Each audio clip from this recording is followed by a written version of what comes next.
Hello, good evening, and welcome to the Invictus Racing League IRL F1 League. My name is Gareth, and I'm joined, as always, by my good friend Sab. How are you doing, Sab? I'm okay, thank you. We are back. It seems like a while, doesn't it, that mid-season break, but we're back, and what a first half of the season we've had, and hopefully, fingers crossed, for the second half of the season, it can be just as exciting. We're here at Hungary tonight. This track, one track I really love myself. It's really challenging, and usually qualifying is quite key round here, isn't it? It is indeed. It's got that street track-like feel on a circuit that is about 30 minutes southeast of Budapest, and it's a track that you've visited before, and a beautiful part of the world. Oh yeah, most definitely. I thoroughly recommend whenever this pandemic eventually ends, if you do get the opportunity to visit the beautiful country of Hungary and Budapest itself, I highly recommend it. They do such a great atmosphere at this circuit, and it's all well run, and it's been on the calendar for so long now, hasn't it? And F1 themselves absolutely love going here, and I think quite a few people in this lobby tonight also enjoy racing around here. So it's got a bit of everything, hasn't it, this circuit? It has, and it always throws up some fascinating races. We've had some mega races here in the past, and expecting the same thing again tonight. But before we kick in to the activities this evening, we've got a few draws to make for a couple of competitions and some prize draws that we've been running here in Invictus over the past few weeks. And if you've seen online on our Instagram, on our Facebook, on our Twitter, you'll be able to see that we've been running a competition to win yourself a set of Alpine Stars driving or racing gloves that you can use whilst using a wheel. Very good to use if you're using a wheel, especially those direct drive ones on Fanatec, and if you've got a little bit more money as well, they work very nice. And of course, you can take them karting as well. They look very nice, and yeah, they will go to someone that has managed to get themselves subscribed to our Twitter feed and to our Instagram feed. And equally, we've got the draw to make for the IRL Premium membership. So obviously, all the community involved here at IRL have the option of signing up to our premium memberships called the Invictus. They reserve a guaranteed seat inside the next Invictus calendar. Car choice priority when it comes to signing up for the next season. Teammate equally with priority. They can go out and find themselves a teammate for anyone else. They get exclusive access to the upcoming calendar. Personalised record added to the Hall of Fame section. And of course priority entrance into any IRL community events such as the Nations Cup, which will be coming up at the end of this season. And most importantly for a lot of drivers, it's a chance of winning an end of season giveaway. It's a £20 or equivalent, of course in euros or dollars, PSN voucher, which you can go off and spend on whatever you want. And last season's winner, it was F2's YNWA Matty UTM, and he walked away with his PSN voucher. But of course, if you want to go out, you can put it towards the new F1 game that's coming out very shortly. Perhaps Wreckfest is out there. That's a great game if you want to get more hands-on with a bit more banger style racing, or even Assetto Corsa Competizione is coming out June 23rd on the PS4. So perhaps £20 towards that might take that burden off, especially in this time where money is a little bit tight for a lot of people. So what I will do is I will go on to my magical wheel of names, and at the same time I will hopefully be going live on Twitter,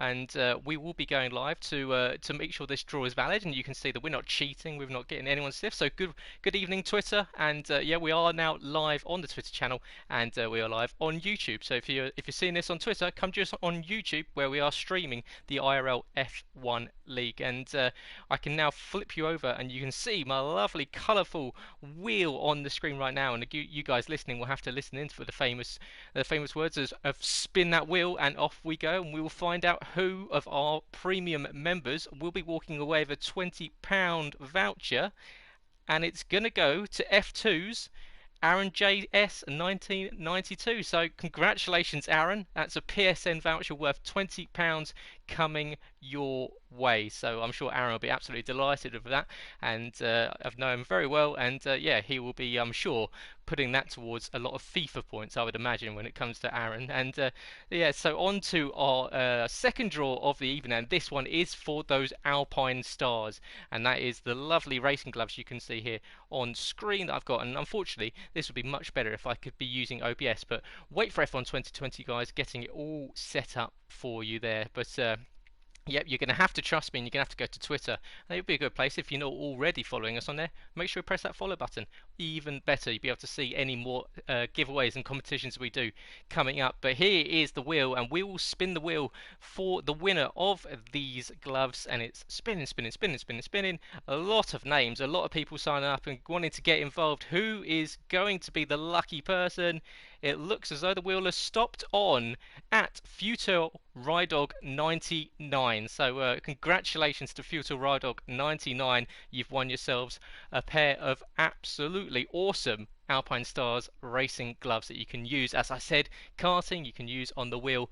It's always going to be a little bit of added bonus here in Invictus. And yeah, make sure you check your DMs for the rest of the evening. We will be getting in touch with you for all of your details, and of course check out Invictus for on all the socials here and there, because we will be releasing more giveaways, more chances to win in the coming weeks and months. So yeah, we'll say goodbye to Twitter for this evening. Thanks for joining us, and yeah, as I said, guys, if you are watching on Twitter, join us on YouTube. We're streaming the IRL F1 League right now. Come and see some fantastic racing at the Hungarian Grand Prix. And we are now, Sab, rejoining the stream on YouTube. And yeah, we as we say, we go back to the Hungarian Grand Prix. And yeah, we'll just, before we kick off the stream time, we'll quickly run in with what's gone on in the past and what's gone on in the last few races here at Invictus. And essentially, the first half of the season was dominated by CRG Gamer, hasn't it? Oh yes, definitely. And gamers come in, and last season with John Polina and Hercules, you thought that bar had raised, and everybody would have to step up to that bar this season. But no, CRG Gamers come in and raise that bar even higher. And to be fair to Harry, he's hanging on in there, isn't he? And at the moment, I'd say it's between CRG Gamer and Harry, but tonight Harry's really going to have to get motoring if he's going to try and catch up, get to Gamer, because if Gamer gets another win under his belt and Harry just slips a few more points behind, it becomes even more difficult, doesn't it, as the season comes towards the end of the calendar. So tonight, I think personally it's a really crucial night for Harry. He's got to nail it tonight and try and unhinge Gamer, because at the moment we've only seen one race, and that was in Spain, wasn't it, where Gamer was just a bit ragged that evening. But apart from that, it's been a flawless season from himself, and I'm sure Gamer tonight, if he can qualify well, usually when he's at the very front, he's very hard to beat. He is indeed, and making his return this season after a few seasons out. Gamer is currently leading the championship by 15 points, and you can go to our website, invictusracingleague.com, where you can find the standings. Harry on 61 points is has that 15-point gap, and he's just been behind Gamer, apart from Harry's win in Abu Dhabi. But yeah, Gamer eking out that lead race upon race, so it is really on Harry for the second half of the season. He's the one leading the torch, well, he's the torchbearer for the chasing pack, really, and it is those two that look like they're going to be going for the championship over the next 6 races. Of course, we have 6 more races left in the season. We've got Hungary, of course, tonight, and then next week, of course, we go to the Temple of Speed at Monza, Italy, then over to North America for the Canadian Grand Prix, and then the Singapore Grand Prix round 10, over to Silverstone for round 11, and we finish off on the game here in competitive racing at the Prince of Palace, and we head to Monte Carlo in the streets of Monaco and end the season in what will be a nail-biting finish, I would imagine, if the season goes down to that. But of course, that is a big if, because Harry needs to start taking points off of Gamer, and if it's going to happen, it's got to happen tonight here, the Hungarian. It's a 4.38 kilometre circuit, 2.72 miles, the 15th longest on the F1 calendar. Approach to turn 1 is around about 305 kilometers an hour, 190 miles an hour. Of course, on the exit of turn 14 down to turn 1, DRS is enabled. That's one of the DRS zones on the exit of turn 14 down to turn 1. The second one, of course, on the exit of turn 1 and a short run down to turn 2. It's always provided a very interesting race, especially when it comes to strategy. Expect to see around about a 20-second pit stop around here. As I said, pole position can be crucial because overtaking very, very tricky here in Hungary. And full throttle, 55% of the lap, 48 gear changes over that lap. It's around 1690 over a 50% distance this evening. And we've got 14 turns, and some of them particularly tricky, especially a high load turn 4, the curb on the inside right of turn 5, and equally that chicane turn 6 and turn 7 have very easy corners to get unsettled. It really is, and you can also find yourself, especially qualifying, if you don't get that right, you find yourself invalidated quite easily. And I think this track, for me personally, is one of the trickiest tracks to get right in qualifying, because you can easily find yourself invalidating a lap and ruining a set of tyres around here. So it's all about getting it absolutely perfect. But the good thing about this track is when you do nail a lap, it doesn't half feel great to get it done. And tonight, these guys, they've all got it, all the pressure's on them, because you look at Gamer, he's looking pretty at the moment, but if he gets in that trap of invalidating a lap or two, suddenly he's under pressure then for maybe a final run at the end. So who knows what's going to happen. But with Hungary, I don't want to jinx it so much, but with Hungary sometimes you also sometimes see wet weather, so who knows, we might even get some intermittent weather as well to really spice things up as we're about to load into the session now to see what are we going to get. It looks pretty nice out there at the moment, so it looks to me like no wet weather, at least for qualifying anyway, so the guys will be getting out there ready to go. I can't imagine though, Gareth, that many people will be trying to set a qualifying lap on those soft tyres. No, I would expect to see a lot of guys going out potentially to start off with on the hard rubber and then moving to the mediums. It would be you might see a few people late on in the session making a move for the softs and perhaps going for an aggressive first stint and going for a soft to hard strategy. It's the medium to hard is usually the way forward around here. And of course this evening we are running with the hard tyres, which are the C2s, and they're very long lasting. You can take them probably almost the whole distance of the race around here, because it is just that really relatively careful on the hard tyres. Mediums the C3s, starting on these pit stop window around about lap 15 to lap 18, and softs are the C4s, where easily, but as I said, the soft to hard race strategy can be done. Expect the pit window for them, if they start on the soft, to be around lap 6 to lap 9. Left rear around here tends to wear a little bit harder first, because there are a lot of high load corners, especially turn 4. And rear stability can be an issue, so coming into the likes of turn 4 and into turn 11, watch out for those guys if they do go out on the softs, as we see Beck 9000 is out there on the softs immediately, so he's going aggressive. Beck, in fact, picking up his first points of the season last time out in Brazil, and the first points of the season for the Toro Rosso team. And unfortunately, we've got a slightly smaller grid tonight with a couple of guys missing out due to illness and due to other things going on. So it's potential for likes of Beck and some of the other drivers, TL44S, that maybe haven't picked up as many points as they want to get some more decent ones tonight. But watch out for some of these guys if they go onto the softs to run aggressive in the first half of the race. And I say auto spin curbs, Sab. We know that there's especially turn 5, that inside right curb. Get on it and you'll be pointing in the wrong direction. Yeah, definitely. I was in a practice with you over the weekend, and there was a couple of times that curve especially caught me out, and you only have to slightly touch it, don't you? And the next minute you are facing the wrong way. So this track is very, very tricky. It doesn't, to look at it, you wouldn't think it's anything particularly special, but it's just got so challenging areas throughout the whole sector 1, sector 2, sector 3. And just talking about how challenging it is, I was riding on board with Scott for his first flying lap and he's already invalidated, and that just shows you how tricky it is round here to invalidate. He didn't drift wide by much, but it was enough to invalidate, and unfortunately for the Williams driver, that will be a run that won't count for him. Yep, And so that's a set of tyres really scrubbed off for him, and so he's going to have to come in, possibly look after those, or unless he wants to do a second push lap on them.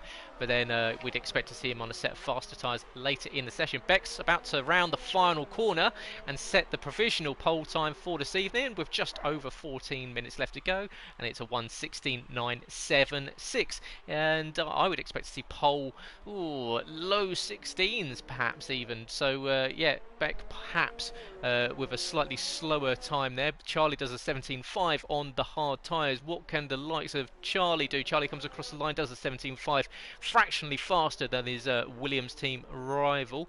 Then you've got the likes of Scopefielder and Foxy, who's also out there on the soft rubber. So Foxy going out on, we've seen him do this before, so we'll see if he sticks with it. He occasionally does do installation laps out there on the softest rubber, so we'll see if the Brit sticks with this strategy on the softs. He is rounding the final corner, so we'll see what Foxy can do on the red-walled rubber.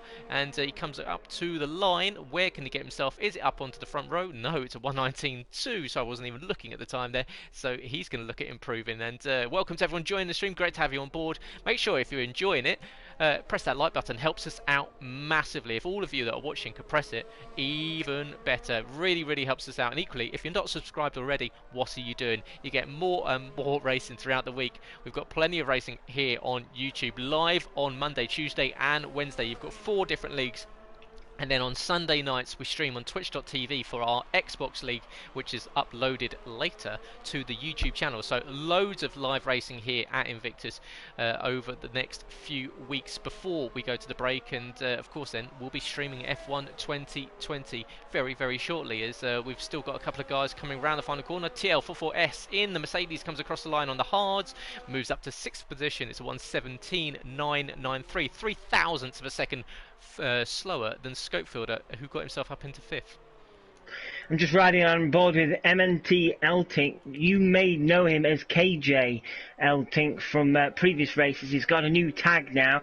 Riding on board with him, and we've seen how good he is in qualifying in previous qualifying sessions, and current run he has invalidated, so this won't be a super flying mega shock lap of his like we saw in Brazil last time out. He's unfortunately going to probably have another go at it. But I was just riding on board with TL44S as well, and it's a relatively short lap round here, isn't it? And he found himself quite a few mobile chicanes round here, and if you're not careful and you're on an out lap, or you've invalidated and you're trying to slow down and let people pass, you can easily trip people up, so you've got to be really careful around here not to try and get in anybody's way during qualifying as well. Yeah, absolutely. You'll find yourself slapped with a penalty post-race if you do, as Jumper Line goes up into 6th position.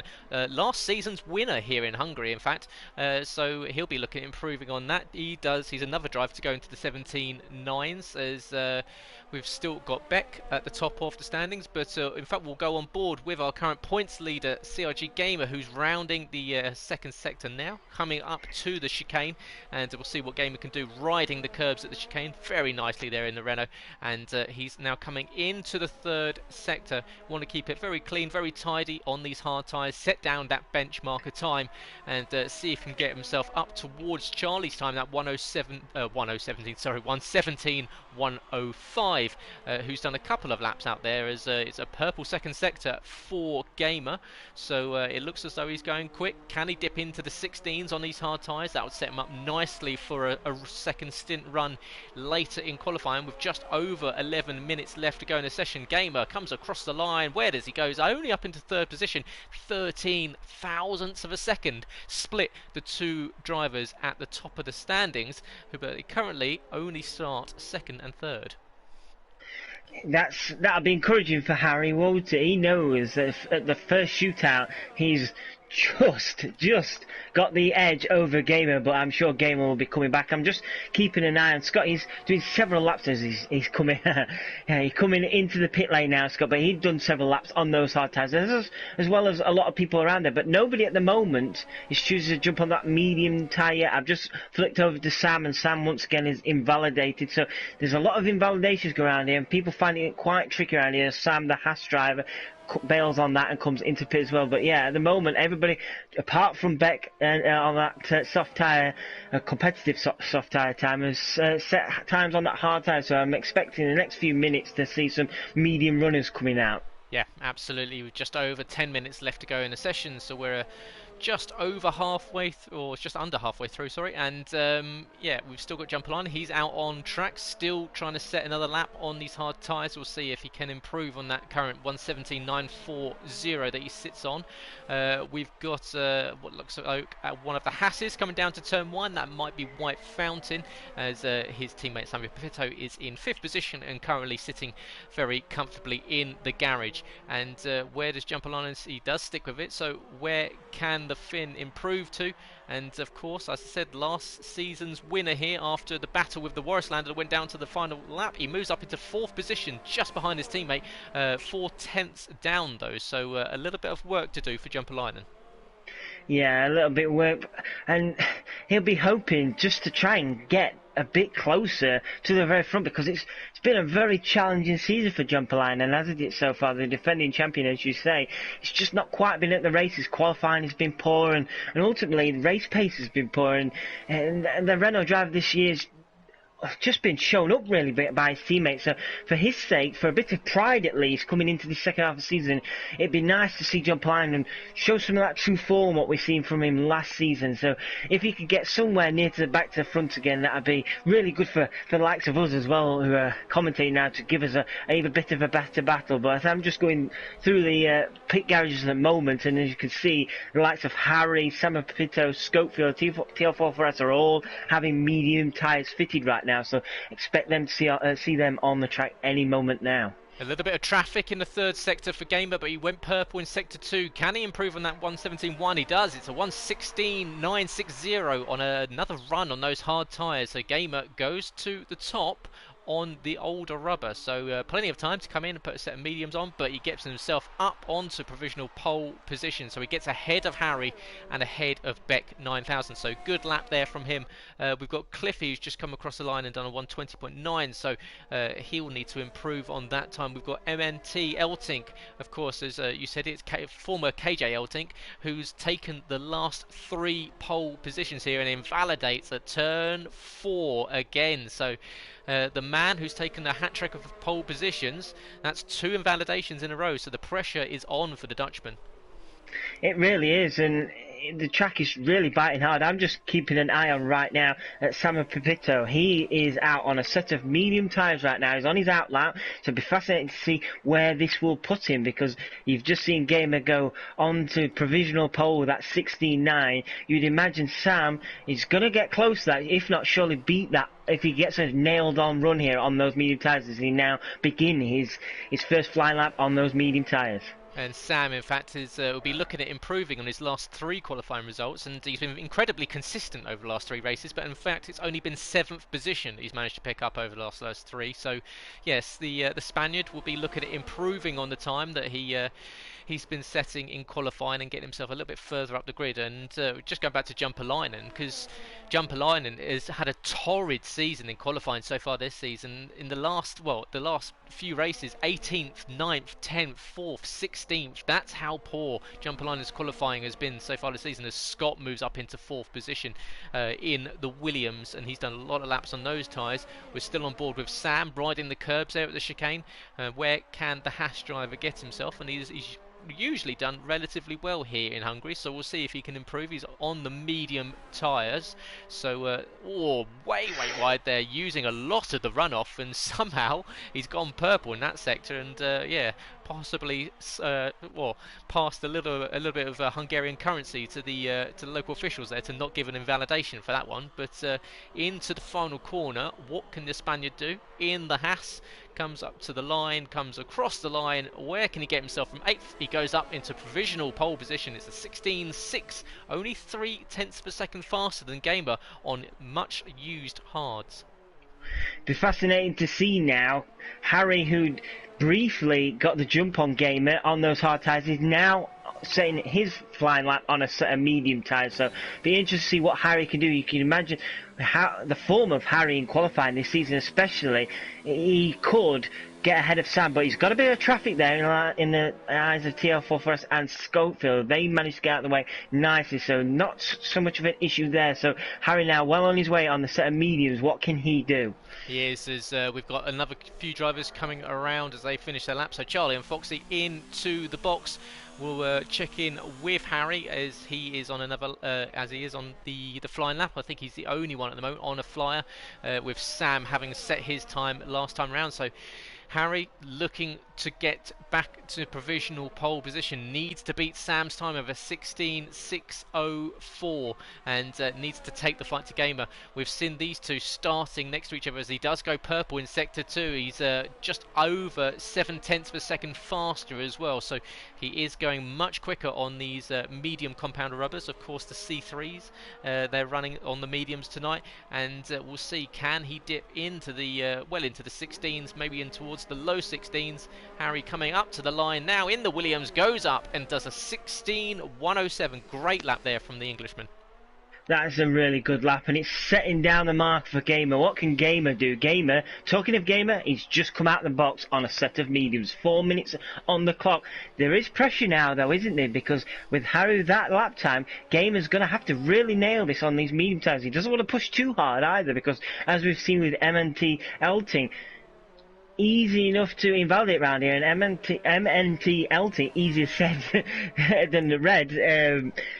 You pick up a couple of invalidations, suddenly you find yourself really under pressure. So Gamer now has got it all to do, but you can't surely rule out Gamer, can you? This is what he thrives on. You normally see him really hammering a lap, but again, you can't rule out MNTLT either, especially after his previous 3 qualifying. So with 3 minutes and 3.5 minutes to go on the clock, it's really difficult to predict who's going to get that pole position. Yeah, absolutely. Schofield goes very deep there into turn 9, and that's going to have cost him a little bit of time. He was on for a relatively decent lap on the medium rubber, so we'll see if he can stick with it. Ahead of him, he's got a racing point that's coming up to the line, and we'll see. That must be KJ, MNT now, but it'll be hard not to say KJ. But across the line comes Schofield. Can he improve? It's up to 3rd position. Great lap there from the Swede, who's really starting to come back into his own after struggling earlier in the season after that season out. Yeah, definitely, and it's good to see the name Schofield right back at the very top again. I always like to see how Schofield do. I have a bit of a soft spot for him. I've raced with him a few times, and I know how good he is. So to see him get his form back to where we usually expect him to be is good to see, and hopefully coming into the next season we should get to see that Schofield. Oh, sorry, just to interrupt you there. Gamer loses the back end coming out of turn 2, and he bails out of that lap. Got on the power a fraction of it too early, and yeah, he's bailed out of that lap, and he's got time to come round and do another one. But currently, that will be putting an extra lap on these tyres. And although we saw Eltink doing that in Brazil and taking a stunning pole position after a double push lap, CRG Gamer, that is not what he wanted. He's been dropped down to 4th position, but yeah, he's going to have to reset. And now we were saying that the pressure might be on. Now the pressure is really on for him. Oh, Eltink almost lost it at the final corner, and he's flown out of the final corner. I'm not sure what's happened to Harry, by the way, because he's retired from the session, but Eltink there, he got the tail out somewhat, and he was purple sector 2, lost all the time in that final corner, got the tail out, and does get him up to 2nd place. But I do believe if he hadn't have been so wild into that final corner, he probably would have either matched Harry or beat Harry. So yeah, that just shows you, doesn't it, how these guys are pushing at the moment. Like you say, Gamer's now back out there, but just looking on board with him now, is he really pushing hard? I think he is pushing hard. So Gamer now, 1 minute on the clock. Can he do it? Charlie gets up into 3rd position. 1:05.04 puts him 0.02 of a second behind Eltink. So just misses out on the front row currently. But we're on board with CRG Gamer 62 as he comes up to the chicane, and we'll see. He's got the pressure is very much on. He needs to get up towards Harry's time. Harry retiring from the session. He's quite happy with that 16.1, and currently with a couple of drivers still to set their flying laps, as we've got Scott coming across the line now. He moves up into the 2nd row on a 1:16.575. Gamer goes purple in the second sector. So this is looking like a good time for the Renault driver. Can he overhaul Harry for pole position here and make it a third pole of the season? Comes around the final corner. Here comes CRJ Gamer, 62 across the line. Where does it go? It's only in second position. It's purple in sector 3, but not good enough over the lap time. He misses out by almost a tenth. We've got Beck into third position once again on the soft rubber. Sam is coming around. He's starting a fly. He just about got across the start line, but he's bailed out of that time. Scott is invalidated. Schofield is invalidated. Then we've got TL44S, who's actually going a bit quicker. He's going almost, well, quite a lot quicker. Wow, sorry. I did not see that at all. I was focusing on the Mercedes, and I did not notice the racing point as Cliffy, a 15.622 on the soft rubber, so he's the cat amongst the pigeons. Yeah, I was flicking through. I'll be honest. I had to double look at it myself as you was reading through the times, and I noticed he jumped right up, but I just didn't register it at first. And then I realised it was on that soft tyre, and there is a name. Cliffy has been superb all season. There is a name I'll be honest, did not expect to see jump to the very top of qualifying, and boy, has he done it superbly and really. Put a real thorn in Harry's side, because he probably thought he'd got that pole position nailed, and Cliffy's come out there on a brand new set of soft tyres and said, no, thank you very much, it's my pole position. What a lap from him. Unfortunately, I didn't get to see any of it. No, neither did I. We do apologise, Cliffy. I just wasn't expecting to see a driver go onto the soft tyres. We were so used to seeing everyone on the rubber. Of course, Beck set that time on the softs. But yeah, Cliffy, he's decided to go for that aggressive strategy. He's maybe going for that soft to hard compound strategy. So yeah, that's definitely going to shake up the start of the race, because he's going to be lightning off the line. But after a few laps on the rubber, it will definitely start to fall away. So he may be hoping for perhaps an early safety car or an early VSC that might just slow the pack down and allow him to make a free pit stop. But yeah, a great lap there from Cliffy 7765. That 15.6.2 allows him to get well within the 15s and knocks Harry off of a pole position, which I'm sure Harry would have been pretty happy about. In fact, picking up his second pole position of the season, especially with Harry out qualifying Gamer. But Cliffy makes it 2 decent qualifying sessions in a row and takes pole position on the softs on a 1:15.622, just under half a second faster than Harry, who out-qualifies title rival CRG Gamer by a tenth of a second. Beck 9000 is up there once again on the soft rubber, so he's another driver that's going to have to come in early. MNT Keltink is in 5th position with Charlie in 6th. Sam makes it 4 consecutive 7th place qualifying finishes in a row. That must be a record. Scott Bugner in 8th, Jumper Line in 9th, Scopefielder rounds out the top 10, and then the drivers that can start on fresh rubber will be Ice TTL 44S, White Fountain and Foxy Red 2000, who didn't set a competitive time on the medium rubber and only did a lap on the hards and did a 17.478. Yeah, that it just shows you with Cliffy, doesn't it? He last race out, he qualified well, and he ended up on the podium, didn't he? And we've seen him throughout the season coming from the back and paving his way through the field and finishing well. As we see, it's nice dry weather as well for the race day, so all the guys on the grid will be pleased about that. And yeah, Cliffy is putting himself right at the very front, an opportunity now to really push hard, but I think Harry's got to try and do. He knows that soft tyre won't go long into the race, so he's got to just try and keep with that soft tyre for as long as possible on those medium tyres. And then when Cliffy does eventually have to come into the pits, Harry, as long as he can keep Gamer behind him, he can't obviously rule out Gamer. Harry then can try and take control of this race. But yeah, that's superb from Cliffy. And I'll be honest with you, I'm starting to really enjoy watching Cliffy on a Monday night, because every now and then in qualifying or in race,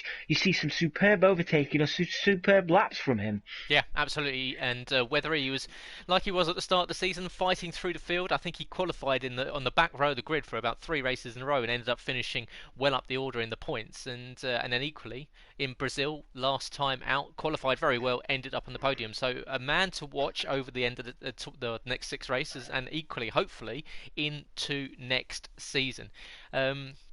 But yeah, it was once again another fantastic qualifying session here on IRL F1 on a Monday night, and you can find out much more about it by going to our website, invictusracingleague.com. Go to the socials, where of course we've been running the prize giveaway, which you heard about the winners at the start of the stream, and the socials, of course, at Invictus RL on Twitter, Invictus Racing League on Facebook and on Instagram, where of course we will be running more giveaways as the F1 2020 game comes out in the near future. So make sure you're following and you are subscribed to all the channels, and equally as you are watching, guys, and thank you for joining us. It looks good to see everyone chatting in the comments. Always good to see you guys talking between themselves and enjoying the race tonight. And if you are enjoying it, make sure you press that like button. Helps us out massively. So if you are enjoying it, make sure you press the like button, and equally subscribe to the channel if you're not already, for plenty of racing. We've got racing on Monday night, Tuesday night, Wednesday night, and on Sunday night. So yeah, you got IRL F1 on a Monday with Sab and I. Tuesday is our Realistic Performance League race, and on Wednesday you've got IRL F2 and F3, both equal performance leagues, and on Sunday you've got the Equal Performance League's XBOX League, which streams live on twitch.tv and is uploaded later to the YouTube channel. But for now, we head back to the Hungarian and back to IRL F1, where Cliffy leads the pack away for the formation lap ahead of Harry. Now, we did note earlier in the stream, but we've got a slightly smaller grid tonight due to a couple of transgressions from Brazil, resulting in a couple of race bans, and unfortunately for a couple of those drivers, they'll be missing out on some decent points tonight, and equally some drivers missing out due to the ongoing issues going on around the world. So we hope everyone can rejoin us next week, and we'll have a fantastic race in Monza as we head to Italy next week, and another track, Sab, that it's one of those up there in the iconic circuits in world motorsport. Oh, most definitely. I absolutely love the Monza circuit. I love racing around there. I'm very jealous you've got to go there yourself, so one day I'd love to visit it myself. But for now, we'll just happily sit in front of our TV screens and commentate on it. I think that's as good as it's going to get for me and the F1 community at the moment with the current pandemic out there. I'm just having a look, as I always do, outside the top 10. Everybody's on a set of hard tyres except for Foxy Red, who's on a brand new set of medium tyres. So expect Foxy Red to try and attack those ahead of him and try and really push towards the likes of Schofield and John Plyndon early on. But yeah, Cliffy, he's not hanging about really here, is he, on this formation lap? They're already pretty much round this circuit out into the final sector now, and Harry will be keeping one eye on Cliffy, especially down to 2-1, but he certainly cannot rule out Gamer. No, he's going to have the man in his sights. He's going to be pretty much alongside him as opposed to in front of him, which is very strange thinking about in a title race. You obviously want to be leading from the front, but he's going to be wanting to cover off Gamer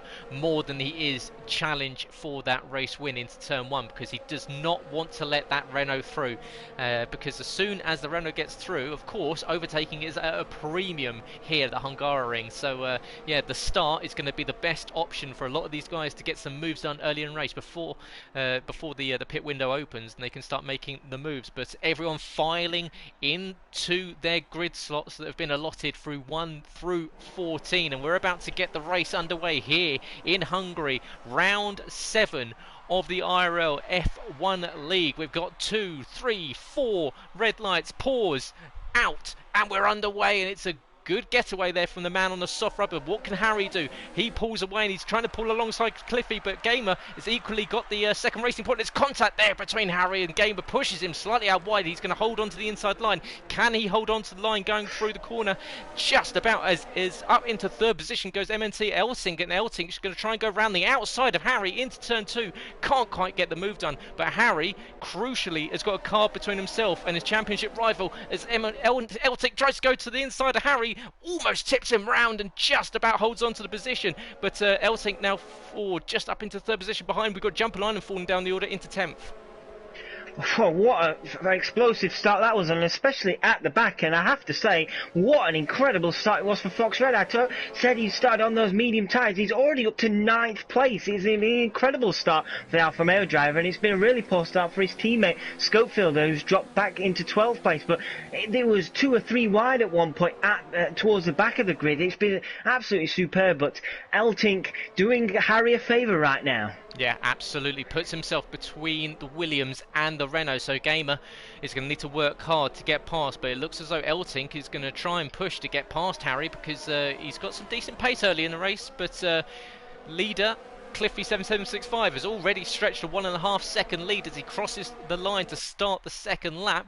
You can see there's a little bit of jinking side to side of these cars, trying to break the toe down into turn one. It's the best overtaking option on the lap, so these guys all want to break that toe. And you can see Scott moves up into 7th position. Beck is falling down already after starting on those soft tyres. He's found himself in 8th position after the end of the first lap as KJ almost goes to the outside. Whoa, we've got yellow in sector 1.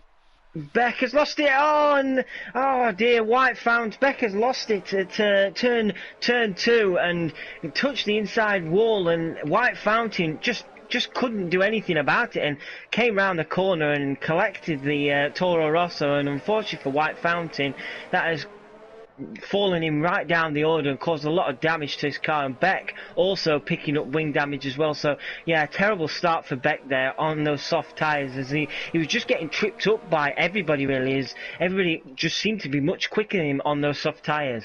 Yeah, and a real unfortunate event there for Fountain, and he's down in the last position in 14th, and Fountain having a really poor season, not enjoying it whatsoever, and unfortunately nothing seems to be going his way at the moment, and the Belgian caught up in an accident that wasn't even his as Cliffy comes across the line, does another fastest lap, has immediately beaten her Harry, so those soft tyres perhaps already starting to fall away as DRS is now enabled, and we've got a little breakaway gap here with the likes of FL Charlie in the top 6 with a 1.4 second gap over Scott in 7th. Harry will be hoping to have his teammate Scott in the second Williams close up and start to move through this field, and as Beck picks up a 5-second speeding penalty in the pit lane. So yeah, the Scotsman's day going from bad to worse already, as there's an early penalty for Eltink in lap 3, already picks himself up 3 seconds. So well, we've seen MNT Eltink picking up some penalties that have cost him big in the races previously, and could that be another one tonight? Oh yeah, that is a good point, and it's really early, isn't it? Lap 3 to be picking up penalties. For his sake, I hope he doesn't pick up any more, because that could really cost him dearly, but I can't imagine he will be the only person picking up penalties now, because it's really tricky around here not to pick up penalties. I'm just trying to keep an eye on the middle of the pack here, and Charlie's keeping on to Sam there in 5th place. Charlie not shining away too much, and Scott is just slowly starting to reel this in now. He was 1.4 seconds, but it's now down to a second, and Foxy Red just starting to fall away from Scott as well. He's got pressure now from John Polainen in 9th place. You can see Harry now within half a second of Cliffy, so are those soft tyres starting to fall off the cliff already? We've only done 4 laps. The pit window for them usually opens around about lap 6, so he's going to need to try and stretch it for a few more laps if he is to put the hard, although the hard rubber will essentially run until the end of time around here, but you want to have a decent set of tyres towards the end of the race. So yeah, Cliffy might have to stretch this out for another lap or so if he is to get a decent use of those hard tyres come the end of the race. But yeah, he's now got Harry and the rest of the field starting to cruise up to his gearbox, and so I'm sure the Williams man will be looking to clear this racing point before it comes a bit of an obstacle, because behind he's got MNT Eltink and CRG Gamer now starting to move up as Sam is starting to fall back a little bit, and equally Charlie back from Sam, so the top 4 are starting to break away ever so slightly. Yeah, and Scott is starting to reel in FPL Charlie now in that McLaren. Scott will have DRS going down the start-finish straight here. He's under a second, and Charlie not in the DRS window of Sam, so Scott will be able to reel in Charlie somewhat, but I don't think it'll be for much, as CRG Gamer gets the move done on MNT Elting, and can he keep the move done? Oh, they're side by side, and Harry as well, I've noticed, is overtaking Cliffy. I'm trying to keep up with everything here. Is Elting now trying to stick round the inside? He's going to force Gamer wide, but Gamer will now have the inside line, and surely Elting will have to give it up, and he does eventually have to give it up, and Gamer takes 3rd place, but Harry, crucially, up into 1st. Yep, and good move there from Gamer as he needed to make sure that he stayed with Harry as Harry gets up into the lead of the race, going around the outside of Cliffy into turn 1 and doing a sterling job indeed of moving up into the lead. Now, this is all about Gamer. Can he get past Cliffy? Does Cliffy come into the box and essentially give Gamer the option of just a bit of clear air to move up to the back end of Harry? Will we see MNT working with his teammate? Will we see Cliffy backing up Gamer as he goes very late into the brakes and almost runs into the back of the Renault there? And Elting looking very racy still early on these medium tyres. Now, do we see Cliffy coming into the box this lap? Yes, he does. Into the pit lane does come the first of the running racing points, and that does release Gamer and Elting into the second and third position. Both have got DRS, of course. CRG Gamer getting it on the exit of turn 14. Down on the inside goes Elting. He almost frightens the Renault out of position. Gamer going way to the outside, possibly thinking that the Racing Point wasn't going to get it slowed down. They're going to go side by side into turn 2. There's a little bit of contact between the pair, and Elting is just about got his nose ahead and gets the position back up into the second position. Great racing between the two. Just looking a bit further back, FPL Charlie has fallen some way behind Sam now. Sam putting the pressure on Gamer as well, but Charlie is under a lot of pressure now from Scott in the Williams drive. Scott reeling him in at a rate of knots here, and at the moment Charlie 1.4, 1.5 seconds is hanging on a bit at the moment from Scott. Scott looking very racy at the moment.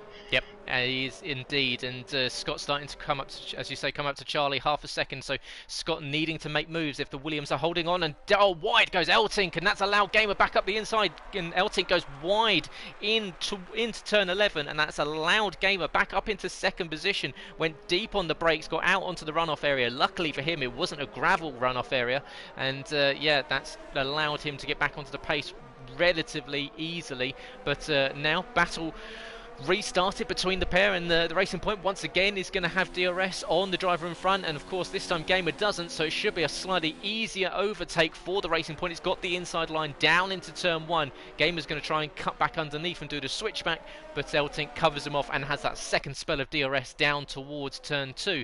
Sam is sticking with these guys as Charlie now really starting to come under threat from Scott in fifth position. And Charlie in the week saying that he thinks that it's towards the end of this game, it's the motivation to keep going is harder, and you can understand that a driver down, maybe not having his best season, would be struggling, and he thinks that maybe, or is Harry running over the curbs heavily there, so that's going to cost him a little bit of time, but he's already stretched out a 2.3 second advantage, so yeah, we'll go back to Charlie in a bit as Elting goes wide again. You're really struggling to get the car turned in this in some of these corners, and you can see both using the runoff area there. Gamer closing up once again, and Sab, we'll quickly just talk about Elting and CRG Gamer because it looks as though both are relatively evenly matched on pace. It looks as though we might see a lot of swapping position using that DRS down the main straight. Definitely, and this is only going to really benefit Harry, isn't it? While these two are squabbling over second place, it should allow Harry to try and build the lead. It's, like you say, 2.1, 2.2 seconds at the moment, and while these two are squabbling, it's allowing Harry just to have some clean air, and these two squabbling will also use up their tyres a bit more, as we see Scott does eventually get the move done on FPL Charlie. That pressure from Scott eventually paying, and Scott getting the move done down to turn 1 with the aid of DRS. But yeah, Elting and Gamer, while they're pushing this hard, they're surely going to be eating into those medium tyres a lot more, and while Harry can set his own pace, can't he, at the front, and really look after those tyres. Yeah, he can indeed, as Harry using once again running over. As Elting kicks the back end out there coming through the chicane, and that's cost him another heap of time, so the Dutchman really struggling. As I said around here, your left rear and your rear tyres do fall away a lot quicker than the front tyres, so rear stability becomes a real issue. And of course these guys on a Monday night not running with any assists, it's a no assist league, so yeah, as soon as you get the power on too early and those rear tyres are starting to go away from you, or they're starting to overheat slightly, that's when you'll start to find issues as Gamer goes deep, and that opens the door somewhat for Sam. We've got yellow in sector 2, that's cleared quickly, was returned, but we might have it looks like we might have it was Cliffy. It was Cliffy. Yeah, Cliffy had lost it in the middle sector. So yeah, the man that started on pole position came in for after his stop early on. So yeah, possibly cost himself a decent result here, Cliffy. So he had fallen down the order after making that pit stop, and unfortunately loses it by the looks of it on his own, down in 12th position. So unfortunately there for Cliffy, we've still got this battle between Eltink, Gamer, and Sam now going on. Sam sticking with the two in second and third very nicely indeed, as Gamer using the runoff area on the exit of turn 4 there, keeping off of that right hand curb there. You see that slightly wider white curb is that's really where you don't want to be at all, because you will find yourself pointing in the wrong direction. As you can see, a lovely shot, the car's riding the curbs at the chicane. But Gamer, in fact, we'll go on board with Gamer here and we'll see what, yeah, you can see, look at that ERS bar, that yellow bar on the steering wheel. So this is a man who is potentially, although Harry is starting to stretch that 2.7 second lead gap, you can see Gamer not using ERS as always. He gets the power down early, so that's going to close up the gap between himself and Sam. So once again, Gamer kicking the rear end out here in Hungary. But yeah, you can see not having used a lot of battery so far this race, so he's going to save up and probably start using it to close down Elting. But that slight loss of grip late in that lap has cost him possibly the opportunity of moving in on Gamer, and Sam behind. And you can hear, God, that's a slight change of tone between the Haas Ferrari engine and the Renault engine there. But yeah, it was Gamer possibly just missing out, but saving a lot of battery and a lot of fuel sitting behind Eltink. But Harry's now got a 2.7 second gap, so Gamer's going to need to think about getting past if he can soon. Definitely, and I'm keeping an eye on Sam in 4th place at the moment. I have to say, he's so far, I hate to try and jinx the lad, but he's having a solid race so far.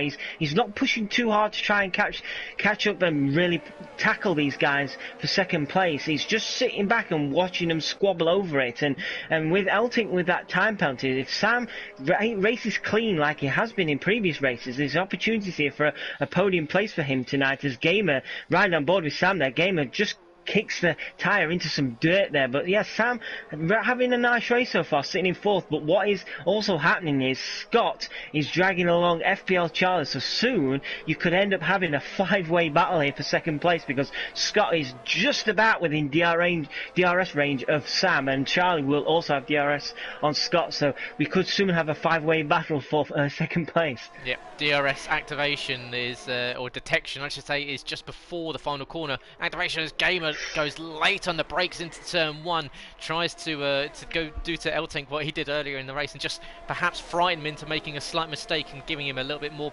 space on the track. But Eltink wise up to that, and no quarter given for either of these drivers, and they went side by side quite a decent amount through the 2nd and 3rd lap, but Gamer getting a much better run there through turn 4, way more confident on the grip level and being able to put the power down earlier, as TL44S is given 3 seconds. And we can see on board with Gamer still sitting behind Eltink, and he'll be able to see that the Williams ahead is starting to stretch that gap out corner by corner. It's now up to 3.5 seconds, so it's a decent lead so far for Harry, and he's looking at picking up a 2nd race win of the season, and essentially doing what he needs to do is taking points off of Gamer. Gamer is the man, 15-point advantage in the championship so far this season.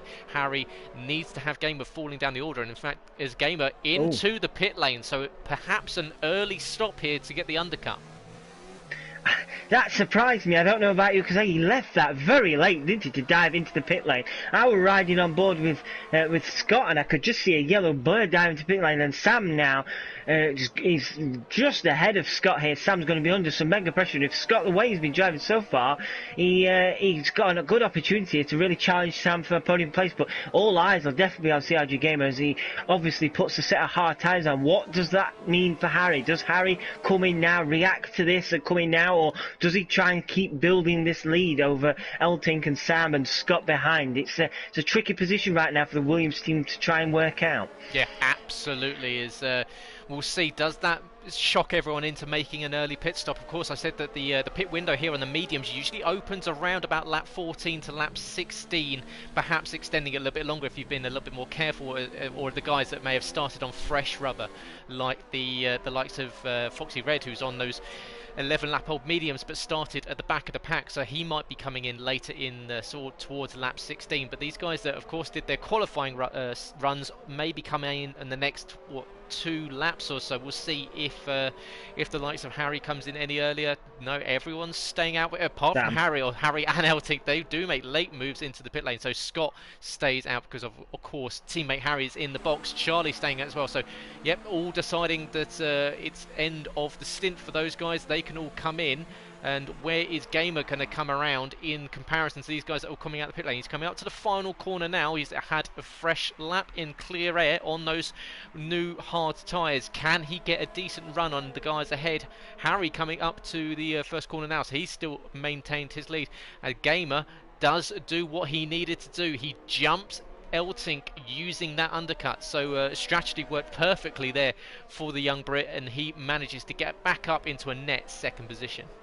It's always frustrating, isn't it? I was sat on board with Elting, and you could just see him trudging down the pit lane, and you could see the flash of yellow go past him, and he knew then that he'd lost that position. It's always so frustrating, isn't it? Until you can really get the power down coming out of the pit lane, and then there's nothing really you can do about it. Gamer got the undercut work superbly, and now his job is to try and catch back up to that Renault driver and put him under pressure, but it's worked out nicely for Gamer, because Gamer is only 2.3 seconds behind Harry, so he gained about a second or so on Harry, so that undercut worked nicely for him there. Yeah, it did, and being in fresh air, obviously not being stuck behind Elting like he was for a couple of laps, and the gap between himself and Harry is 2.2 seconds. As into the box do come Scott and Charlie. Of course, they started on those medium tyres, so I did say when the pit window should open for about lap 16, that's guys running on the fresh rubber. So Foxy Red will probably be coming in a couple of laps' time, as Gamer does do the 19.5, so he does the fastest lap of the race on the hard tyres. So that shows you just how good he's enjoying this clear air where he's not following a car in dirty air. It's Cliffy closing up to back of Scopefielder for what is down in 11th and 12th position. Cliffy kicks the rear end out. Is he going to hold on to it? Just about. And yeah, just got on the power a little bit too early as Ice-T picks up 3 seconds. He is currently running in 3rd position, yet to make a stop.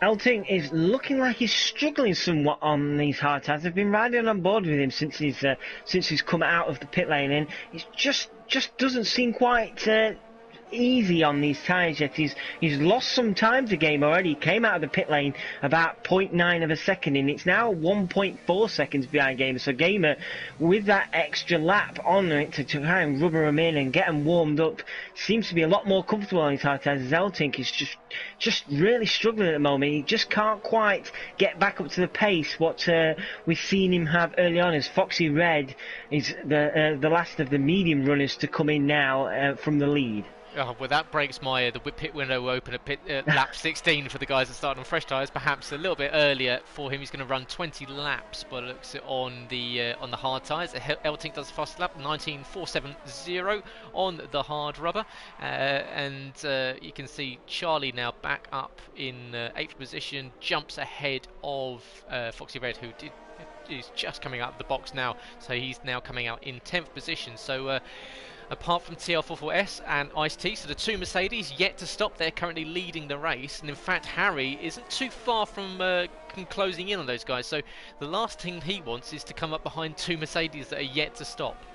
Yeah, you read my mind then. I was just about to say I don't believe we've had a Mercedes 1-2 this season in this league, and at the moment TL44S is leading with his teammate Ice-T not far behind, and this can, like you say, prove to be a bit of a headache for Harry, because Harry is catching him at a rate of knots. It's now just over 2 seconds behind Ice-T, so Harry will not want to get stuck behind Ice-T for too long, because he knows CRG Gamer will be smelling blood, so to speak, and be able to reel him in somewhat. But Gamer then will probably also have the headache of trying to get past these guys, because at the moment these hard running guys, as you pointed out earlier in the stream, these hard tyres can last for so long, so don't expect these Mercedes guys to come in anytime soon.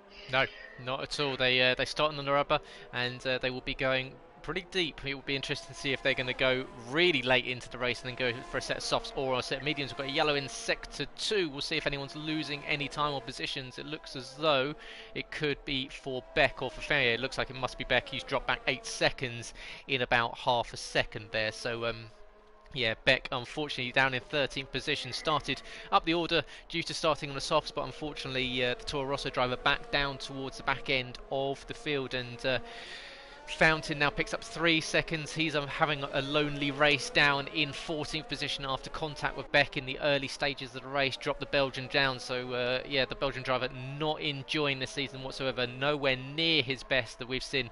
The man that's picked up race wins on a Monday night and plenty of podiums and, as well. So he'll be looking at coming back much stronger, I'm sure, next season on F1 2020, which of course that was a sharp intake of breath, as it looks like Sam and Scott are close on track, so no wonder. Sorry.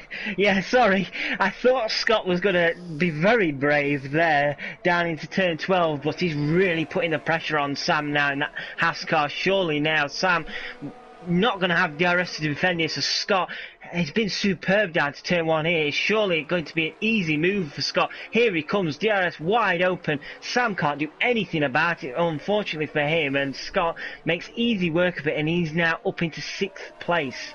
I think that's the most pleasant overtake we've seen between Scott and Sam in about 3 seasons here in IRL F1. The two have had some incredibly fiery exchanges in the past, and Scott kicks out a little bit of flair for afters after that, showing off to Sam that I can get past you sideways if I want, as he gets past the Spaniard, and then now it's Charlie's turn to try and attack Sam for what is 7th position.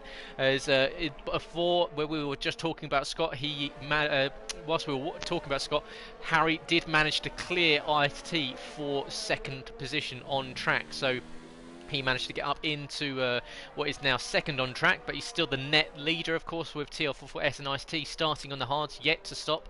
So Harry closing in on taking back what will be the effective lead of the race on track and net, but he is losing time, however, to Gamer. Gamer is around about 2 seconds behind him, so he needs to clear these guys as soon as possible. He ideally wanted to get DRS on this lap, but he's just outside it. TL44S a little bit further up the road, whereas Gamer has got DRS on the Mercedes ahead, as Scott does the fastest lap in 1:19.46. As ahead we've got TL44S now within DRS range of Harry, so Harry's going to have to try and stay with the Mercedes in that dirty air, especially as they come up to turn 4, which of course is taken in around 6th gear, usually dropping down to 5th if you want to take it a little bit slower, but you lift off ever so slightly. You want to keep it in a straight line. As I said, you kind of rely on the rear to essentially keep you going in the right direction. You hope the front turns you in, you hope the rear keeps you going, and Harry is now really closed in as Beck picks up another 3 seconds, as Harry, as I say, Harry's really closed in on TL44S, and equally Gamer is right on the gearbox of ICE-T. So yeah, both cars in the net 1st and 2nd position have got a Mercedes to get past.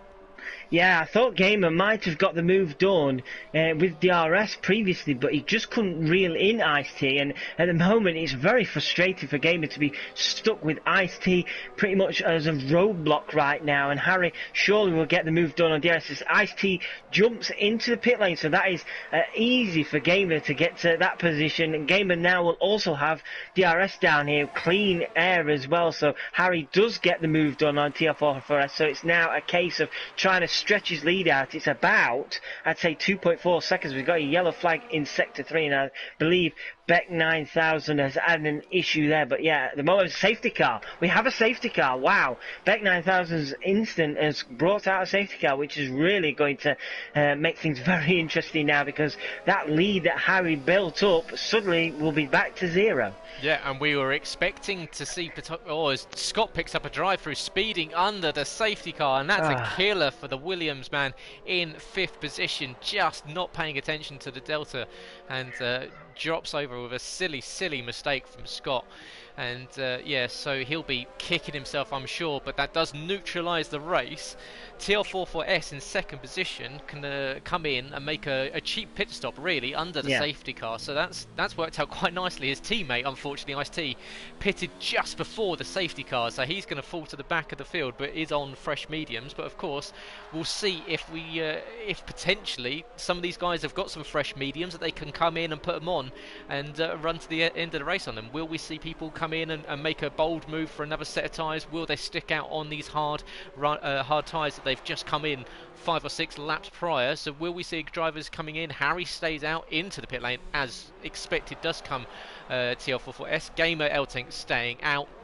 And yeah, it looks as though everyone's staying out on the hard rubber. Sam does come in though, so Samu deciding to go onto the differing strategy. He's going to go for a set of softer compound to run to the end and hopefully be a little bit faster. But we'll see. Cliffy is also in, Scopefield are also in, so a couple of drivers a little bit further off of the podium, deciding to change it up and be quicker in the final third of this race.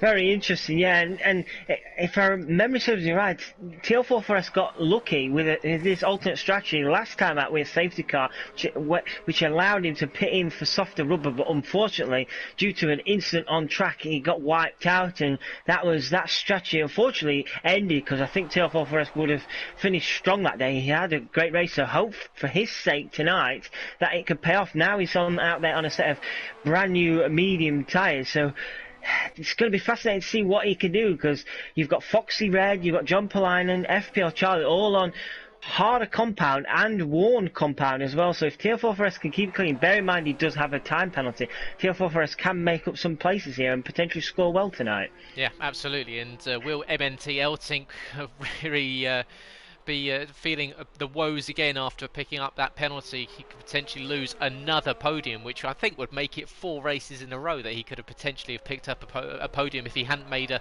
mistake with either a spin like we saw in Germany, or of a podium that relegated him off of the that last week or 2 weeks ago, sorry, in Brazil, and a couple of weeks prior to that in Spain, I believe it was. Yep. Under safety car, we are now lap 20 of 35, so if you guys want to take a breather, feel free to go grab yourself a quick drink and you'll be able to get back here in about 2 laps time. But make sure you're tuning in, and as I said, thanks everyone for joining us. Great to see you on board, great to see you chatting in the comments. Always good to hear from a lot of you. And of course, if you're liking what we're offering tonight, make sure you press that button to like the video. Thumbs up for us, and of course, if you're not already, make sure you subscribe for plenty more action here in Invictus Racing League over the week. Tomorrow night, Realistic Performance League.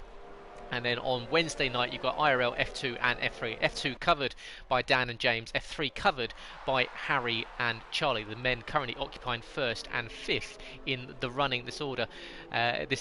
And then on Sunday, of course, you've got the IRL XBOX F1 League. So it's live streaming on twitch.tv, uploaded later to YouTube. So if you can't join us on PS4, come and join us on Xbox. We stream from 9:30 p.m. So yeah, a little bit later to incorporate a couple of the guys over in North America. So yeah, a multinational league over in Xbox. And yeah, you can find out more by going to the website invictusracingleague.com. And of course, we are accepting applications and for F1 2020 coming up in just a few months time. So yeah, plenty of stuff going on in Invictus over the coming weeks and months. And of course, get involved in the community. You can get involved in the likes of the Nations Cup, which will be coming up at the end of this season, and equally some dirt rally events that we've seen posted within the community over the last few weeks. So yeah, lots going on. The safety car is in this lap, and we hope that you're ready and you've got your settled down, you're ready to go for another 14 flying laps here around the Hungarian Budapest circuit.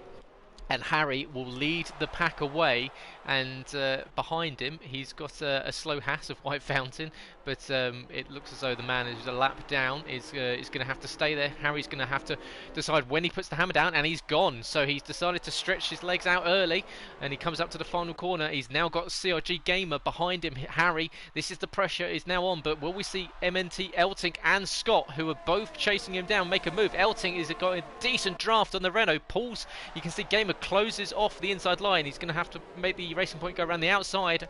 Elting's got a decent cutback, but will he have the pace to go down the outside into the next corner? It's an absolutely spectacular move. Get it done onto the curb, and he's just about going to hold on to the car, and that's going to open it for Scott, who just about pulls out of that move. But yeah, onto the curve. I'm sure Eltink will be cursing his way in Dutch there, as really Gamer gave him a little bit of a push off onto the curb, but of course you can make that defensive move as long as it's not too aggressive.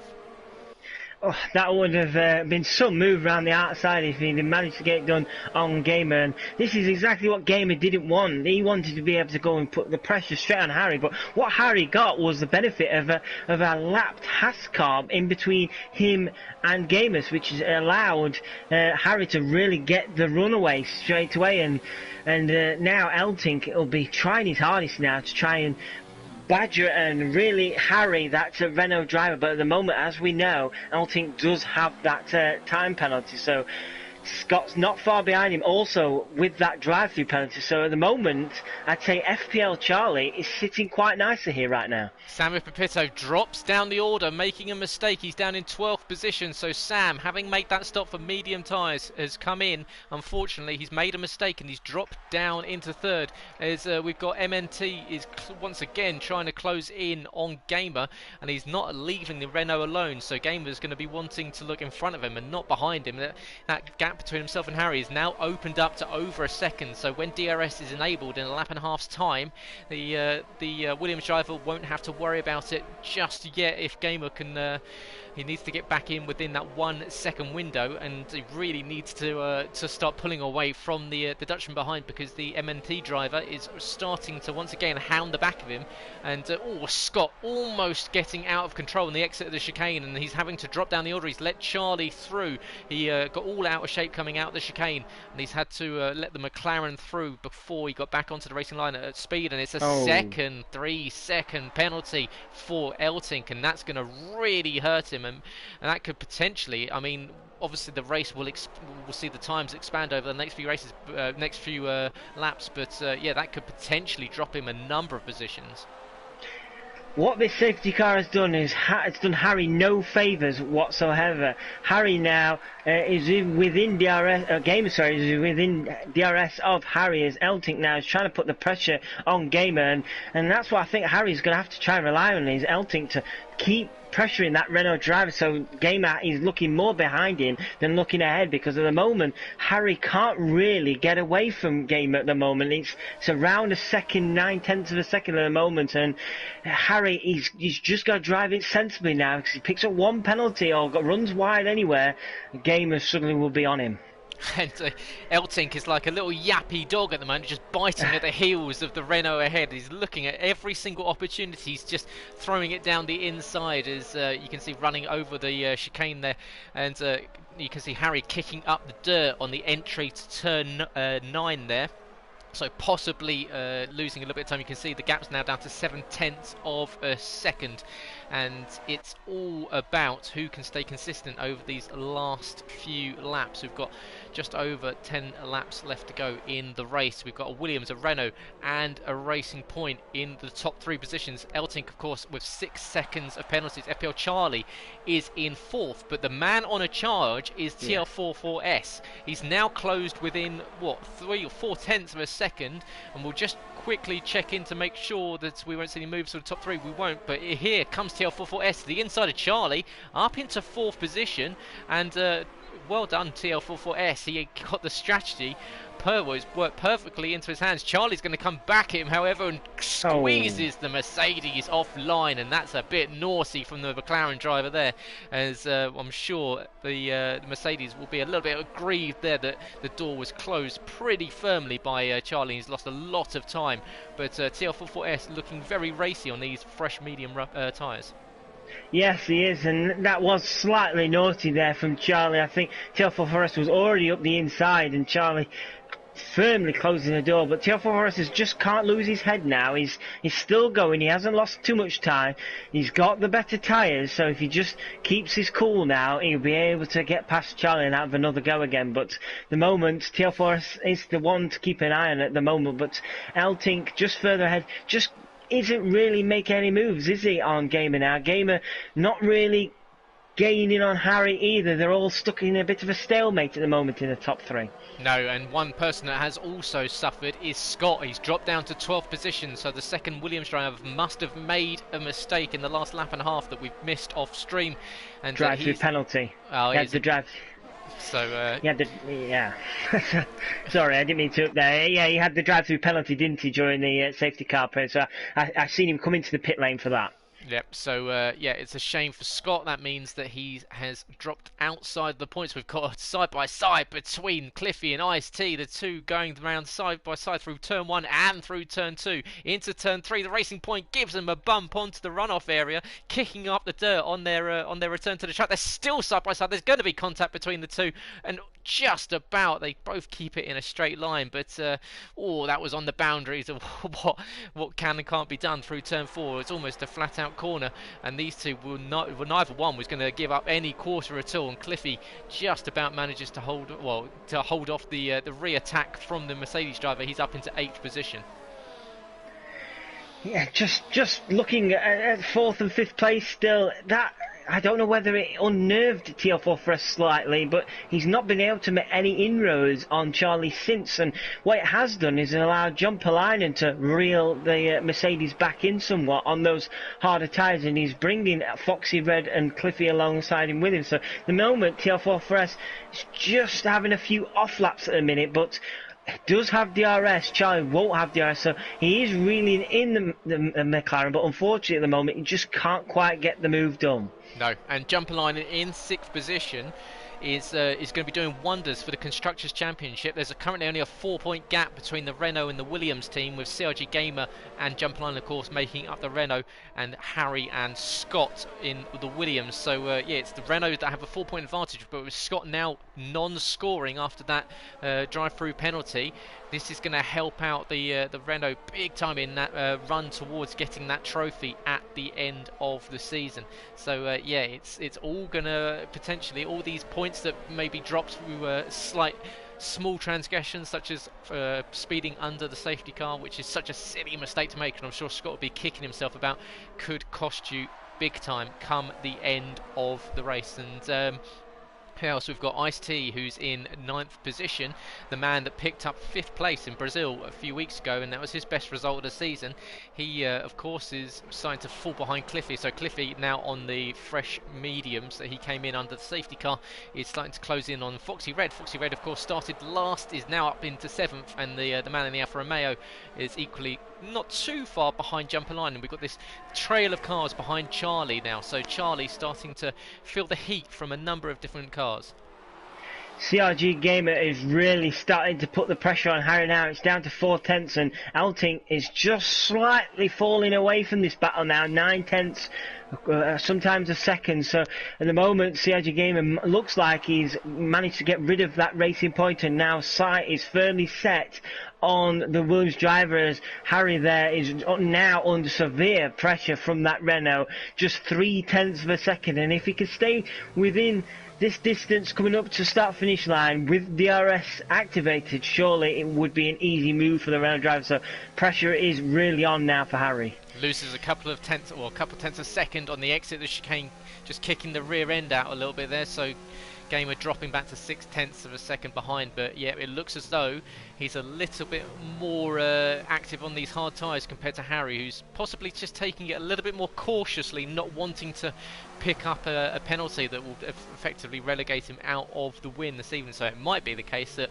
Harry's nursing 2 warnings and doesn't want to be picking up any silly late race penalties that we've seen relegate people off of podium finishes. But Gamer, with that DRS, is now closing in on the Williams, and he's going to get a second bite of the cherry here down in towards turn 2. Can he close in on the Williams? Looks as though it's relatively stable, and you can see the top 3 as TL44S finally gets down the inside of Charlie, and this time Charlie can't come back at him. In fact, he's going to try and stay with him around the outside into the next 2 corners and cut in. Will Charlie peel in behind the Mercedes? He thinks about a move to the inside of turn 4, but this time TL44S does get up into P4. So as Charlie, equally, still not willing to give up the position, thought about it into turn 5. So the McLaren drive, who was on for a relatively decent result after what's been a bit of an on-off season for him, is unfortunately looking at the back end of the Mercedes and not the front end of it that he was looking at it about a lap ago. So a little bit of work to do for Charlie, because it looks as though he's got Jumperline and Foxy that are going to start closing in on him equally. Yeah, definitely, and this has been a very frustrating few laps for TL4 for us, because he's on those medium tyres. You'd have thought he could have tried to stretch his legs on those newer tyres, but unfortunately, because he got stuck behind Charlie for so long, that gap now to third place has stretched out to 4.7 seconds, and TL4S, with a time penalty of his own, there's cars behind him at the moment within DRS range as well. So TL4S now, for the next 5 laps, really needs to make these medium laps work, because he's run a little deep there into turn 1. So TL4S might be struggling somewhat there, as Sam, down in 10th place, takes Scope Fielder. Yeah, as Scope also gets a 3-second time penalty for his troubles there, as well as Eltink. You can hear him lifting off of the throttle as they enter turn 4. Gamer once again kicking the rear end of that Renault out there, so almost like Ken Block for the CRG driver this evening as he comes out of some of these corners, but keeping it relatively consistent, still behind Harry, who's just about holding on to this race lead, and we know Eltink's got 6 seconds of time penalties, so he's not really figuring into this race. We've got a yellow in sector 2, and it's Ice-T falling down the order. The man that finished 5th in Brazil is dropped right down, so perhaps a mistake for the Mercedes driver. He's dropped behind Sam, who's back up into 9th position, as Scott picks up another time penalty. That's 3 seconds added to him, so Scott's day going bad to worse, and in fact he overtakes Ice-T, who must be out there on tyres that don't want to be going in a straight line. Of course, as soon as they overheat, they start to become pretty useless. So yeah, unfortunately Ice-T now relegated to the rear of the field. Unfortunately we lost White Fountain and Beck earlier in the race, and that meant that we had a safety car coming out earlier, and the safety car mixed up the field. We've seen the likes of TL44S, who was leading at the time due to having not made a stop, came in, put a set of the mediums on, and he's now clawed his way up into 4th position. It's a 5-second gap he's got between himself and Eltink, so at the moment we could talk about TL44S potentially picking up a podium. Could potentially do that, yes, but there's severe pressure on at the moment for TL4S on that 4th place, because FPL Charlie hasn't been dropped. He's still there within half a second, 0.6 of a second of the Mercedes driver.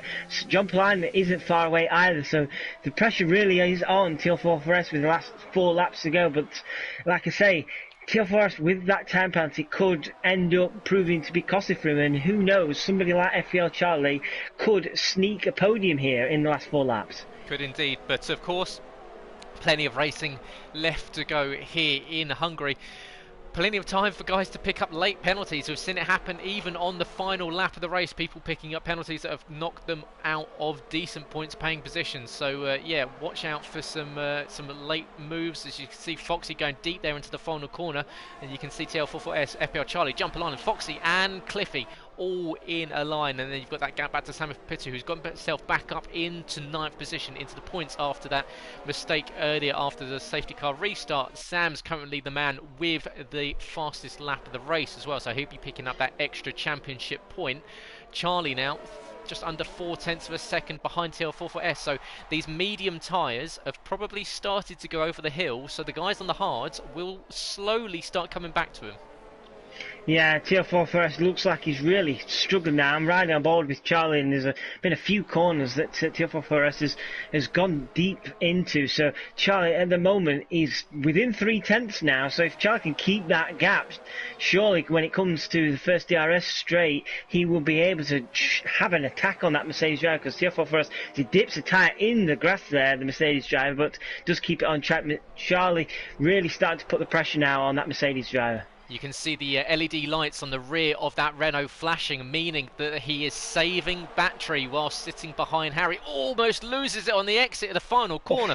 Gave a huge twitch for him and just about keeps it in a straight line. It would have been so easy to lose the back end and put the car into a rear, or essentially lose the back end and put it into the wall, but Gamer just about manages to hang on to it. But yeah, as I was saying, you can see still harvesting battery. That those rear lights still flashing on the back of the car. So he's saving up battery, ready for a late push on Harry. But Harry's now stretched the lead up to 7/10 of a second with Gamer's slight excursion across the runoff area, and he was lucky that it was tarmac runoff area, as some of these drivers have been this evening, because they've been utilising it pretty nicely indeed. But Harry, this is where the nerves will start to kick in for the Williams driver as he kicks up the dirt on the exit of the chicane, and picking up a penalty here will effectively gift the race to CRG Gamer on a silver platter. So both drivers need to be careful over these final few laps to make sure that they don't pick up any late penalties. But of course, as you say, once again, Gamer harvesting that battery, so looking at saving up, and he's going to have 2 laps left to do any moves on Harry. If not, Harry will be taking his second win of the season. His first one, of course, was back in Abu Dhabi, where he managed to hold off the attack from Gamer after Gamer got stuck behind Scott, Harry's teammate, after the pit stop, with the 2 Williams working together very nicely indeed. But this time, it's all going to be about who can get the overtake done, and it might have to wait until the final lap, because we've gone down the main straight for the first time as Cliffy gets past Foxy Red, the 2 squabbling over 7th and 8th, and Foxy back ahead of him. So Cliffy tried the move, and in fact now it's going to be Sam that's going to look to the inside of the racing point in towards turn 2. Just about manages to kiss the rear right of the racing point ahead. These guys still battling over 7th position ahead. You still got TL44S Charlie and Jumper Line, battling over 4th. So yeah, the action is still on. We've got groups of 3 from 1st to 3rd, 4th to 6th, and 7th to 9th. You talk of gifts. TL44S right now is losing time hand over fist, and what it's doing is gifting Eltink that 3rd place. They're 7.3 seconds behind the top 3 now of Eltink. He's got 6 seconds worth of time penalty, so if he doesn't pick any more time penalties up, he should have 3rd place in the bag here. Charlie's doing everything he can to try and get past this Mercedes driver, but TL44S must be saving all his energy, all his battery for the start straight, because Charlie just can't get past him. But now Charlie really is onto the back of that Mercedes driver. Surely Charlie can get the move done now. TL44S defending with everything he can. It's going to force Charlie to go round the outside. What can TL44S do? He keeps it tight, but now Charlie will have a better run. TL44S is trying to keep that door closed, but Charlie's going to have to go round the outside, and more frustration for the McLaren driver as he cannot get past that Mercedes. That Mercedes just proving to be a massive roadblock here, and John Polainen also now right hot on the action as FPL Charlie must be absolutely screaming in his helmet right now, because once again he cannot get past that Mercedes, and that time now is stretched up to 7.7 seconds to 3rd place. CRG Gamer made a mistake on the penultimate lap of the race, and it meant that there was a second gap between himself and Harry, and that's allowed Harry to hold on to the lead of the race coming into the final few corners. Will the Williams hold his nerve and take the 2nd race win of the season here at the Hungarian? It's going to be ever so close between the 2 of them. Gamer has pushed him all the way tonight. Harry has just had the edge. You can see he's on the edge of grip, and he's almost oversteering on the exit corner, but across the line comes Harry, takes the 2nd win of the season, and it's CRG Gamer in 2nd position. Eltink will hold on to 3rd position as TL44S is going to fall behind on penalties. Charlie up into 4th position, Jumper Line on 5th. TL44S does drop down to 6th. Across the line comes Sam and Scopefielder. They hold on to 7th, 8th. Cliffy jumps up to 8th, and then behind we've got the 2 Alphas in 9th and 10th, and Scott will finish just outside of the points, unfortunately in 11th position. But what a race from Harry. He had to hold on to his nerve all the way through that under pretty much continuous pressure for the second half of that race, especially after the safety car. But well, we said at the start of the stream that he needed to start taking points off of Gamer, and although it's only 3, that's 3 more points that than he had, well, that Gamer had earlier than this season that Harry didn't have. Definitely, and I think Harry wouldn't have been too happy that safety car come out, because before that he looked quite comfortable, didn't he, Harry? But in the end he got the job done, and I think congratulations to MNT Eltink as well. he just about hung on to the podium place this time round, thanks to pretty much. And TL4S just struggling on those medium tyres, and Charlie unable to get past Charlie. Be really frustrated, I imagine, not being able to sneak a podium place there. But yeah, congratulations, top three. That was a superb race. It was indeed, as Harry BR25 takes the victory from second position on the grid in 48 minutes and 36 seconds. CRG Gamer in second position as the top two in the championship once again round out the top two on the podium. Wherever we've seen that plenty of times so far. MNT Eltink, the Dutchman, is in third place. FPL Charlie does move up to fourth and just beats TL44S, who managed to fall back behind Jump Line and into sixth. Then behind you got Samu in seventh, Cliffy in eighth, Scoop is in ninth, Foxy Red picks up the final point in 10th, and then we had Scott outside of the top 10 after that late drive-through penalty, and then Ice-T, Fountain and Beck unfortunately retired from the race this evening. And yeah, I'm sure we'll hear from Harry ever so shortly as he joins us and quickly recaps what has been a very difficult race for him, and equally a fascinating race between what was the top three as they started to stretch their legs and run away from the rest of the field. But throughout the pack we saw plenty of action going on, so make sure if you're just tuning in, or if you've just managed to catch the end of us, to go back and watch the stream afterwards. It's been a fantastic race, plenty of action here at the Hungarian, as there always is. So yeah, make sure you enjoy it, and of course if you're liking it, press the like button on YouTube and subscribe if you're not already. Ding the bell to be notified when we go live with a new video. Plenty more action here in Invictus throughout the rest of the week. Of course, Monday, Tuesday, Wednesday streaming live F1 2019, and of course on twitch.tv on Sunday night 9:30 p.m. we have our F1 XBOX League, so plenty of action on F1 over the week's distance here. So we've got the top two that have just joined us, and we'll hopefully we'll be able to hear from MNT Eltink, but we'll quickly we'll start off with Harry and Sam whilst they're in the lobby, and hopefully Eltink will be able to join us in a bit. But we'll go to race winner, and we'll go to Harry, second winner of the season. You had to work for that one.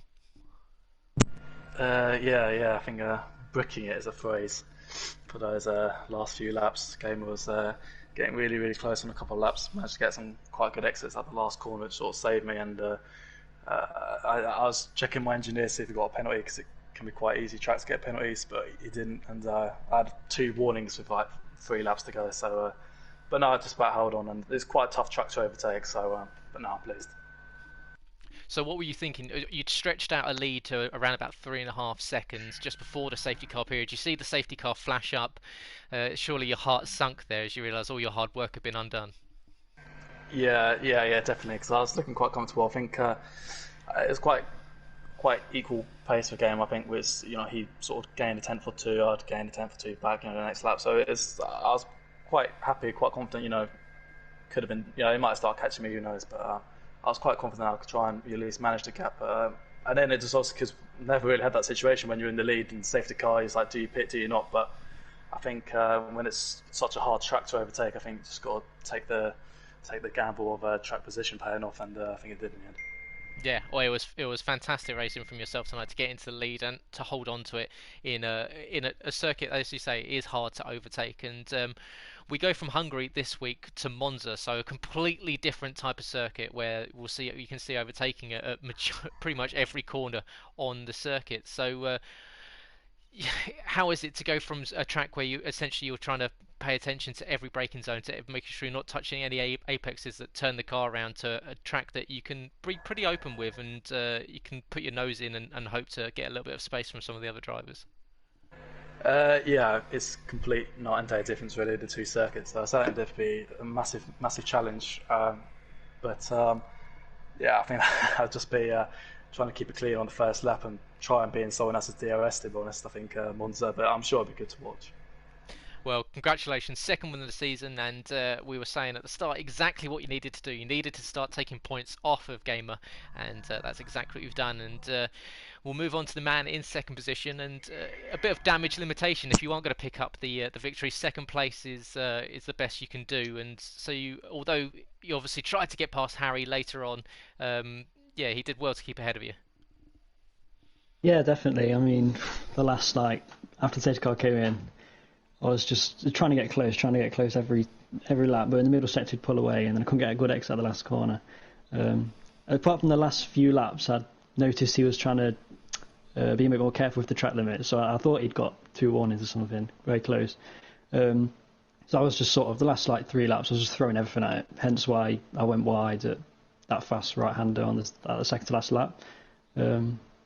Yeah, just throwing everything at it, trying to get through, but it wasn't to be. He definitely kept it on the track under all the pressure and everything. So yeah, great drive from him. Yeah, it's not bad. Second place. Yeah,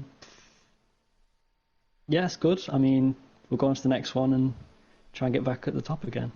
Yeah, I mean, yeah, as you say, if you can't finish first, then finishing second is definitely the best place to be. But when you were battling with the likes of Eltink earlier in the race and you were swapping positions over a couple of laps, and then equally he was looking, like I was saying during the stream, he was like a yappy dog. He seemed to be biting your ankles every time he was behind you. Is it hard to kind of focus on that on a track that you do need to kind of keep within the track limits quite often, that when you've got someone that's quite happy just to stick their nose down the inside and just have a look at where they can get the move done, is it hard to keep your concentration on what's going on ahead of you if you're having to continuously look in your mirrors? Yeah, it definitely is. I mean, I was just wanted to catch Harry, to be honest, or try and close the gap, but every flipping lap he'd have a great exit onto the last corner and stick it up the inside. I was really hoping he'd just sort of work with and we could try and catch together, but he definitely wanted the position. But every time he got ahead, he would make mistakes and I'd end up back through, and then he'd do the same on the straight again. So it was a little bit annoying, but that's why I did the undercut, because I wanted to get ahead. Yeah. I wanted to get that second gap, which I did do just about from the undercut, so that worked. But yeah, it was definitely a struggle of a first stint. I didn't think, honestly, that I would get past him. I thought it was going to be a whole race stuck behind. I mean, oh yeah, the undercut worked perfectly for you there, and we noticed towards the end of the race you had a slight moment on the exit of the final corner, and almost for a second there looked like you were going to lose the rear end, and slightly your heart in your mouth there a little bit. Yeah, definitely. Well, I mean, it was sort of all or nothing, really. I know I shouldn't do that because I've got a championship to think about, and second's a great position, but I wanted to win, so throwing everything at it. I think that was the closest I was, so I tried to get the power on that a little bit earlier. Got a little bit of a snap, and that was it. Managed to save it, so it was all right, and went again. Well, congratulations. Second place means that, of course, you keep your lead in the standings. Now down to 12 points as we head to Monza next week, the Temple of Speed, and one of the most iconic circuits in F1. So, yeah, unfortunately, Elton can't join us this evening, so congratulations to our winner Harry BR25 and to our second place man CRG Gamer 62, both very deserving of first and second this evening, and very much so of their lead in the drivers championship. So yeah, both of them stretch a pretty sizable lead out ahead and pretty much make it a 2-horse race going forwards, Sab. Yeah, once again, I took the words out of my mouth. I do believe now going into Monza for the rest of the season, we do have a 2-horse race, and with Harry taking the victory tonight, it only brings it that bit closer, and that's what we want, don't we? Gamer probably won't agree with me, but that's what we want. We want close battling for this title right here, and similar to last season with John Pine and Hercules on the final race. It'd be nice to get a nice close battle. It's going into Monaco and seeing what these guys can really do around that circuit. But it was a good race tonight. There were so many great battles throughout once again, especially for 4th down to 8th. There was some superb overtaking and just a lot of frustration, I imagine, because if you were getting a nice run out of the final corner, that DRS just wasn't quite working for some people, and unfortunately couldn't get the moves done. But yeah, going into Monza next week should be very interesting with the strength of the DRS around that circuit. Yeah, absolutely. We go from an incredibly high downforce track to an incredibly low downforce track. So, as Harry says, night and day for some of these drivers. So, wait to see what we get in store there. And yeah, plenty more racing here in IRL F1 on a Monday night. So, if you are enjoying it, make sure you press the like button, subscribe, and ring the bell to be notified when we go live with any further videos. And of course, it will always be Sab and I on a Monday night. And yeah, make sure you tune in tomorrow night, Realistic Performance League with Malc and Tim in the comms box. And of course, Wednesday night, James and Dan covering F2, Harry and Charlie covering F3. And of course, on Sunday, you can go to twitch.tv for the Xbox League, which starts at 9:30 p.m.